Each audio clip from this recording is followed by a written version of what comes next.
News just coming in as far as the Sagar Dhankar murder case is concerned. Rohini Court in Delhi has framed charges against Olympian Sushil Kumar and 17 others in the murder case of junior wrestler Sagar Dhankar. The charges include murder, attempt to murder, rioting, unlawful activities and criminal conspiracy and various other sections of the Indian Penal Code. The court has also framed charges against the two absconding accused. Ananya Bhatnagar is getting us those details. He'll join me in just a bit. But just to tell you what had happened, this was a junior wrestler, Sagar Dhankar, who was murdered. He was beaten up. The CCTV footage of it showed how he was beaten up. Subsequently, he died because of the thrashing. And Olympian Sushil Kumar and 17 others were made accused in this murder case. Now looks like the police's charge sheet has been accepted by the Rohini Court, which has framed charges under various sections of the Indian Penal Code, including 302, which is the charge for murder. Now, what does that mean? That the police has managed to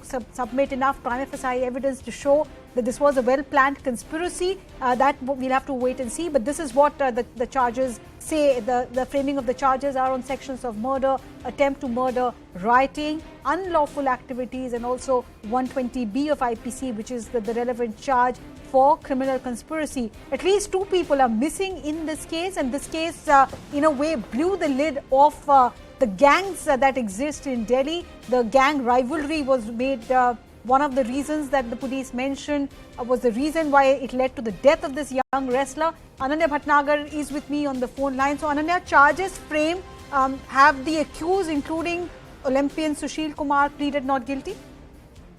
Well, this is the charge framing stage, Arunima, and at this moment of time, the court has now framed charges under Section 302, Section 307, that is for murder, attempt to murder, and other serious charges under the Indian Penal Code. However, on the next date of hearing, when these accused are presented before the court of law, they would be pleading either guilty or not guilty. And after, in fact, they either if they plead not guilty, then the trial would begin and formal framing of charges would be done. Order on the framing of charges would be passed.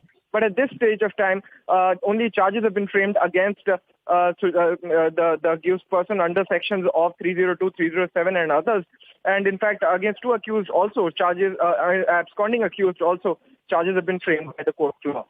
Right. Ananya Bhatnagar, thank you so much. Ananya, they're getting us details about the case. But before I let you go, Ananya, very quickly, just help us understand this charge sheet that has been filed by the Delhi police. Of course, what we are hearing from the court is that the charges have been framed for murder, attempt to murder, rioting, unlawful activities and criminal conspiracy. And Ananya also clarifying that perhaps at the next date of hearing, before the trial begins, the court will ask the suspects in this case whether they plead guilty or not guilty, and then subsequently the trial process begins, which means the prosecution gets a chance to present its evidence, defense gets a chance to defend itself before the entire trial is completed and it reaches the stage of final order from the local court. At this stage, however, the first step has been taken, whereas the charges have been framed. There's more news coming.